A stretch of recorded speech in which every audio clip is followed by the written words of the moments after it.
Assalamualaikum warahmatullahi wabarakatuh. Waalaikumsalam warahmatullahi wabarakatuh. Selamat siang. Siang. Masih semangatkah hari ini? Semangat ya. Saya harap demikian ya, karena ini memang tugas kita untuk bisa meraih masa depan yang lebih baik ya, seperti ini. Harus berkorban, harus bisa memaksakan diri untuk bisa tetap semangat, seperti itu ya. Oke, sebelum kita mulai, ada baiknya kalau kita berdoa terlebih dahulu. Mungkin dari ketua kelas untuk bisa pimpin doa. Baik, sebelum kita mulai pelajaran pada siang hari ini, marilah kita berdoa sesuai agama dan keyakinan masing-masing. Berdoa mulai.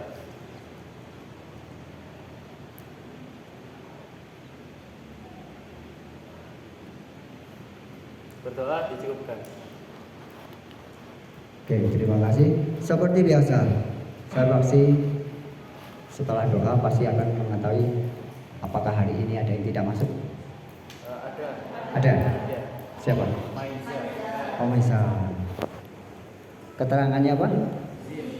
Izin ya? Oke.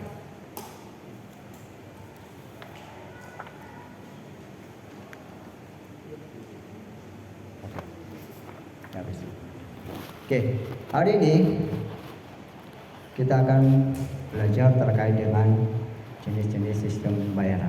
Tapi sebelum masuk ke dalam materi ini, mungkin saya akan menanyakan kembali terkait dengan yang kemarin, yaitu pengaruh perkembangan teknologi, ya, sistem pembayaran, yang mana kita mau tidak mau harus bisa menyesuaikan, ya, daripada perubahan atau perkembangan tersebut.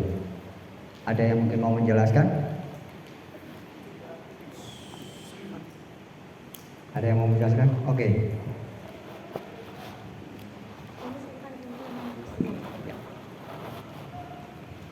Saya mohon izin menjawab terkait dengan implementasi kemajuan teknologi itu sendiri memberikan dampak negatif dan dampak positif terhadap sistem pembayaran. Tentunya sistem pembayaran secara digital, di mana dampak positifnya untuk itu mempermudah dalam sistem pembayaran menjadi lebih efisien dan lebih mudah.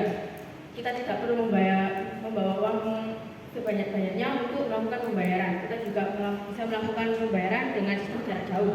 Sedangkan untuk dampak negatifnya mungkin bisa ada dampak negatif seperti membacakan transfer itu loh Pak, kayak membacakan rekening itu seperti itu. Jadi ada dampak positif dan dampak negatif. Oke. Terima kasih. Ada yang mau menambahkan? Ada. Oke, lebih lanjut mungkin saya akan bisa melengkapi daripada apa yang sudah disampaikan, bahwasanya di dalam kita melaksanakan, ya, daripada proses perkembangan teknologi ini ada yang namanya plus minusnya, ya. Nah, tadi sudah disampaikan plus minusnya. Nah, lebih jauh lagi untuk bisa apa yang akan kita bayangkan plus minusnya seperti apa, ya. Nah, hari ini kita akan coba menerapkan daripada jenis-jenis sistem pembayaran tersebut dengan menggunakan model demonstrasi atau bermain peran, ya. Tuh. Tapi sebelumnya akan saya berikan sedikit, ya, jabaran terkait dengan jenis-jenis daripada sistem pembayaran. Yang pertama adalah ada tunai, ya. Di mana tunai di sini, ya, mengartikan bahwasanya apa yang kita lakukan itu dengan menggunakan bentuk uang kartal dan uang logam, ya.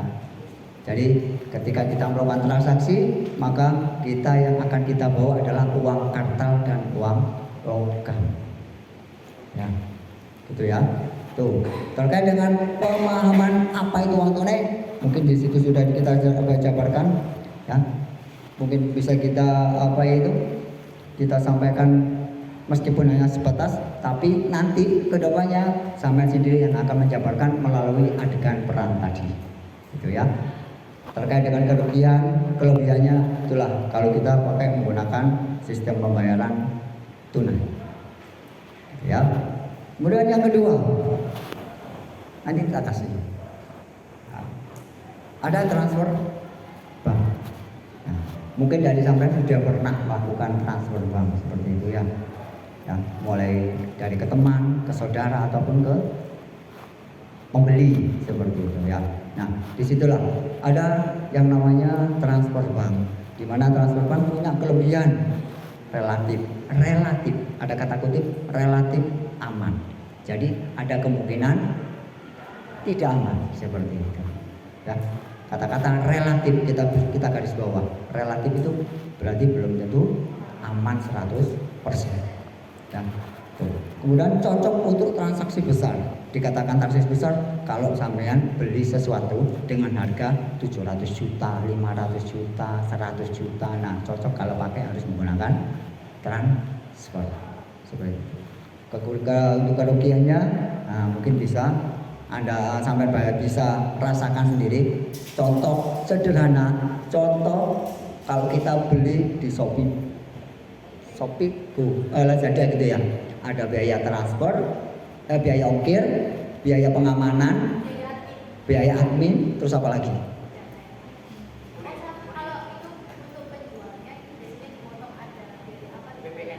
PPN-nya, nah seperti itu. Oke, ya, oke. Terus yang berikutnya, kartu kredit. Nah, berbicara tentang kartu kredit, ya lebih jauh. Secara singkatnya, kartu kredit adalah sebuah media pembayaran dengan menggunakan sebuah kartu yang mana kartu tersebut bisa kita gunakan ketika melakukan pembayaran secara hutang. Secara hutang. Jadi hutang boleh. Hutang itu boleh. Ya. Nah, tapi ada kerugiannya. Nah, kerugiannya di situ bunganya tinggi. Ya. Apalagi kalau sudah telat bayar. Nah, tuh. Terus yang berikutnya nanti tak kesini ya. Oke. Debit card. Nah, mungkin bagi yang pernah atau sudah punya debit card di sini. Nah, ya, debit card. Debit card di sini adalah hampir sama dengan ATM. Bedanya, nah, tuh bisa dilihat. Ya, hampir sama dengan ATM. Hanya cuman memiliki risiko kelebihan hutang, artinya bisa boros lah taruh gitu ya.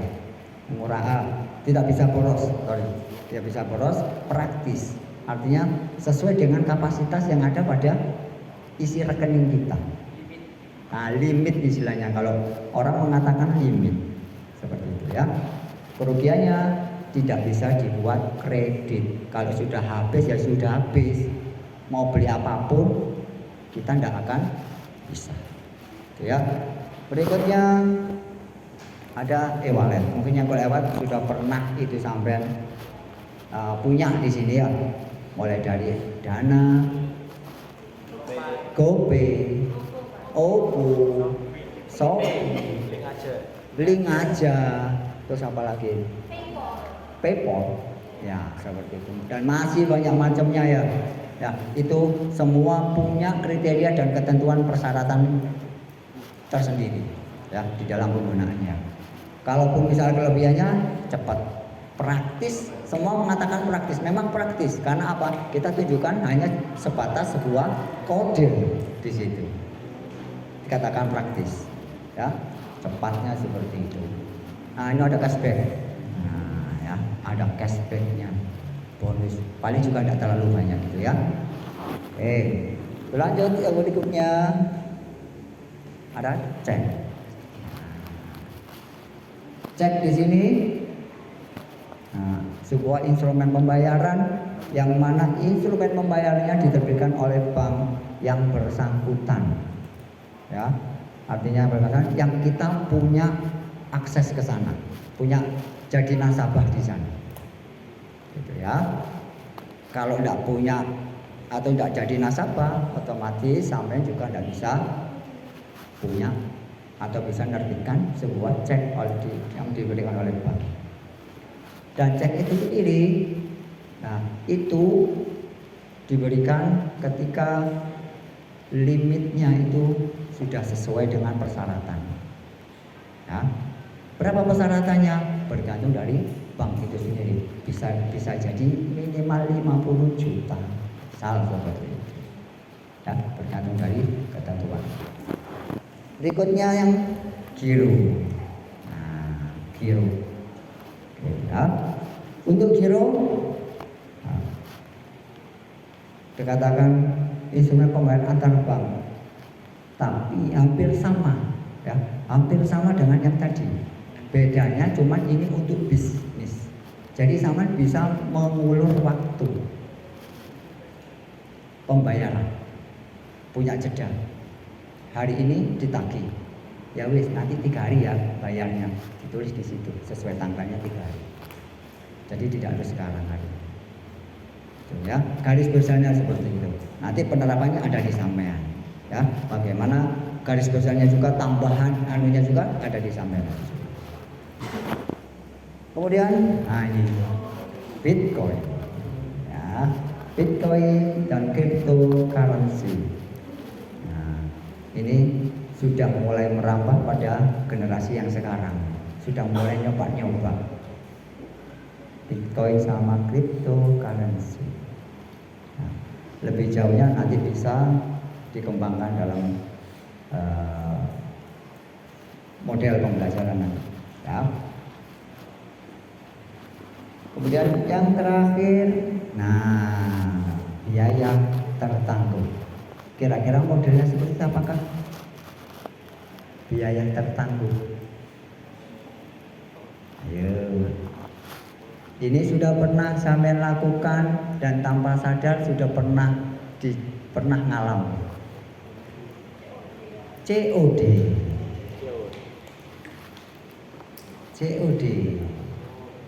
Biaya tertanggung. Jadi sama barang akan diterima kalau sudah, nah ada artinya barang sudah datang baru sama bisa bayar. Itu biaya tertanggung, ya bagiannya seperti itu. Nah sudah, ini ada 10 ya, dan masih banyak macamnya. Nah ini hanya sekilas garis besar ketika kita belajar tentang jenis-jenis sistem pembayaran. Nah hari ini saya akan tetap menggunakan kelompok yang kemarin, ya. Dan kemarin juga saya sudah tentukan transaksinya kan ya. Oke. Saya kasih waktu berapa ini sekarang jam? Oke, 20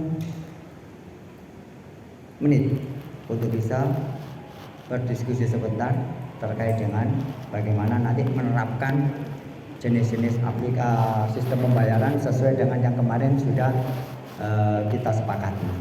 Ya, oke, silakan.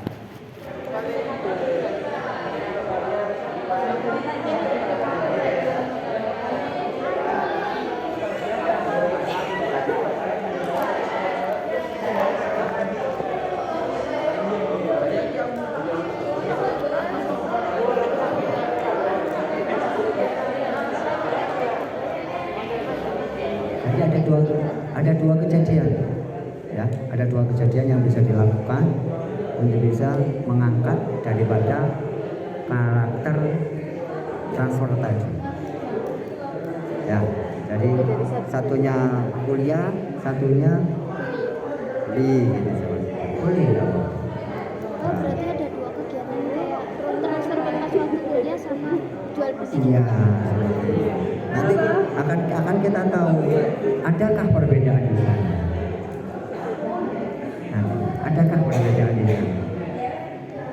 Ya.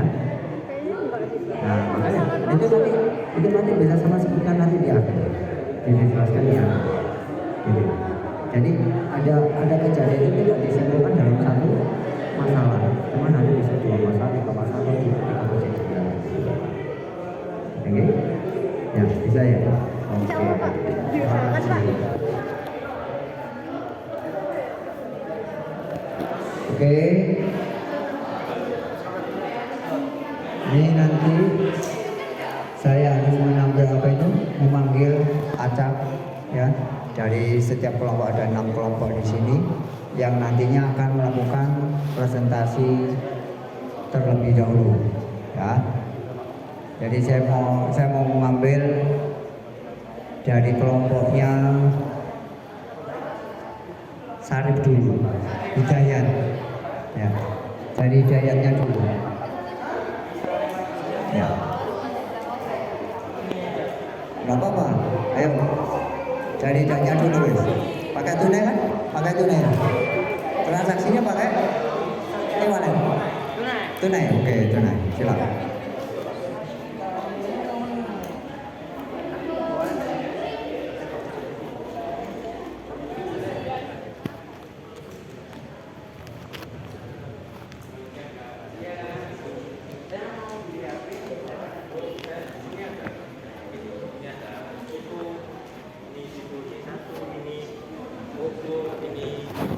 Ini Xiaomi dan ini Realme. Saya mau beli HP yang murah tapi bagus, ada nggak yang Oh kualitasnya ini atas? pilihan yang terbaik di sini ada Vivo. Ini ya ada harganya cuma 5.400.000 saja. Saya boleh lihat dulu nggak? Boleh?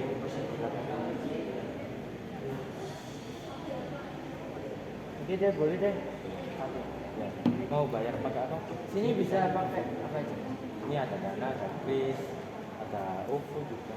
Mau pakai apa? Oh, saya mau pakai uang tunai aja karena saya lagi kebetulan nggak bawa kartu. Berapa tadi? 5.400.000.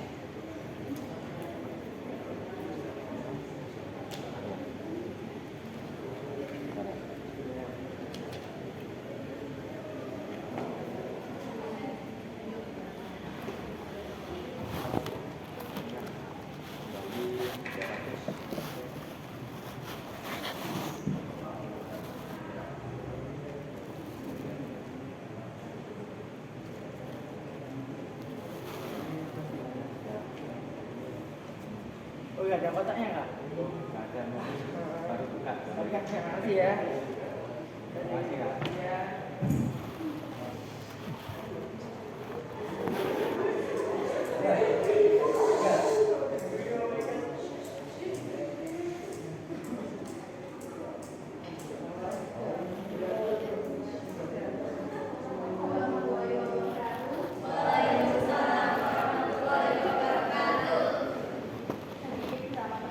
Kita mengetahui ya, sekarang di era modern ini teknologi ini semakin berkembang. Apalagi pembayaran secara digital ini sudah banyak sekali. Contohnya seperti Dana, Kris, atau debit card gitu ya. Nah, walau metode pembayaran semakin beragam, masih banyak juga orang yang melakukan pembayaran secara tunai. Sebenarnya apakah sih kelebihan dan kekurangan menggunakan uang tunai di era modern sekarang?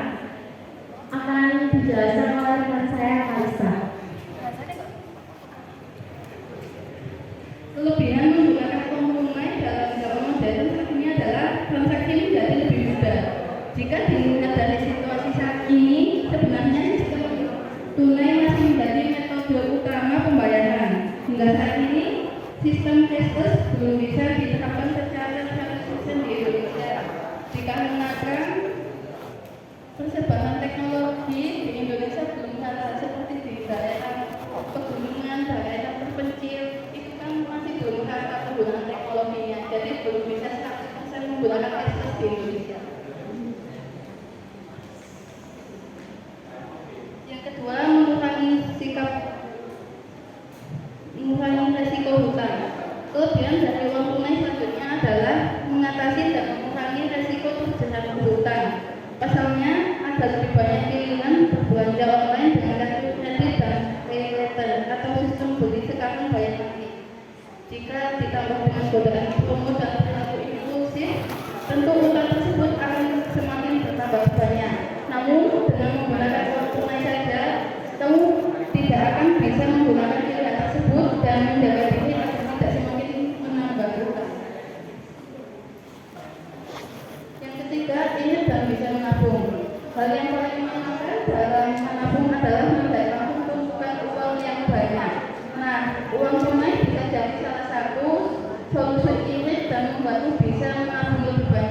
Dikarenakan kita selalu menyimpan uang tunai di dalam dompet dalam jumlah yang terbatas, secara otomatis pun kita akan memilih penggunaan uang tunai dan ada dorongan menabung di dalam hidup kita.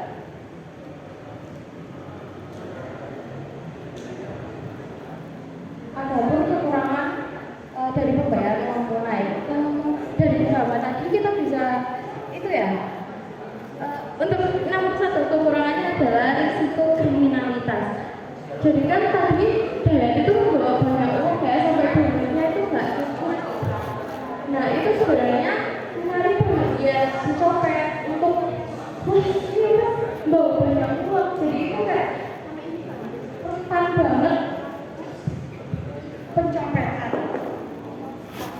Untuk nomor 2, mudah hilang atau terselip. Kita kadang itu suka lupa kalau kita nabung di tas atau di saku celana itu kita sering lupa. Terus untuk nomor 3 adalah sulit untuk mencatat pengeluaran. Jadi biasanya kita itu lupa, kita itu udah berapa saja sih pakai uang tunai ini. Kadang kita harus mengingat-ingat, kalau di digital biasanya itu ada riwayat ya. Jadi kita bisa pas ngecek, aku harus mau pembayaran ini kayak uang tunai yang kita mau lebih lagi.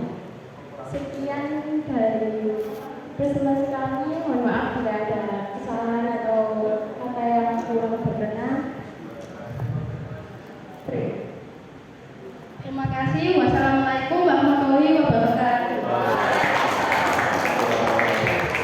Terima kasih. Oke, terima kasih atas semua penyampaian paparan terkait dengan jenis-jenis daripada sistem pembayaran yang sudah kita kenal ya.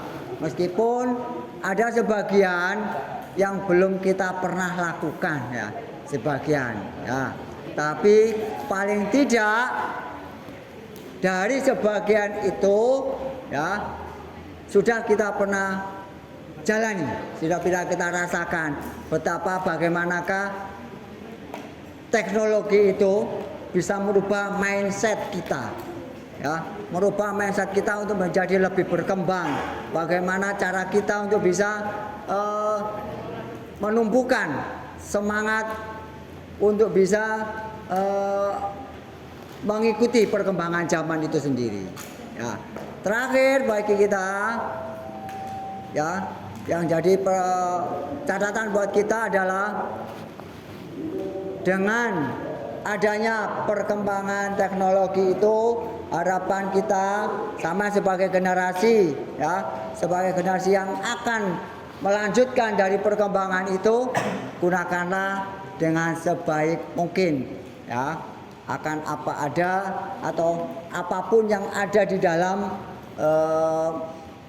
perkembangan teknologi, khususnya di dalam sistem pembayaran itu ya. Nah, satu pertanyaan lagi hari ini untuk kegiatan pembelajaran dengan menggunakan role playing atau bermain peran. Kira-kira adakah yang tidak puas dengan kegiatan ini? Puas ya? Oke. Harapan saya dengan kegiatan ini sama tidak bosan. Ya, sedikit santai ya, tidak sampai menimbulkan stres, apalagi karena apa? Ini jadwal kita itu siang ya. Nah, sudah terakhir jadwal kita ya. Mau tidak mau harus kita rubah pembelajaran itu tidak terlalu serius, tapi bisa masuk, bisa menjadikan ilmu pengetahuan buat kita. Itu ya. Oke. Minggu depan kita sumatif ya? Sumatif. Apa itu ulangan ya? Minggu depan ulangan ya? Ulangan? Ya. Benar kan? Dan kita sudah 3 kali topik sudah kita selesaikan di sistem pembayaran. Ya, nanti habis ulangan berpindah ke topik yang berikutnya. Ya. Yo, jadi Untuk apa? Ulangannya 30 soal aja. Pakai kuisis. Nah, ya, pakai kuisis. Itu ya. Pakai kuisis. Terus jangan lupa itu yang ada di LKPD silakan diisi di yang huruf terakhir ya, yang terakhir kalau tidak salah. Ya, yang di terakhir. Yang itu yang di langkah kerjanya yang terakhir. Nah, silakan diisi nanti atau besok minggu depan boleh diserahkan ke saya. Oke. Oke. Ada kurang lebihnya saya mohon maaf. Sebelum kita pulang, kita kemas-kemas dulu. Setelah itu kita berdoa dan kita pulang. Itu ya. Oke, untuk mengakhiri pembelajaran, ketua kelas mungkin bisa memimpin doa untuk bisa pulang setelah pembelajaran ini. Baik, sebelum kita mengakhiri pelajaran kali ini, marilah kita berdoa untuk agama dan keyakinan masing-masing. Berdoa mulai.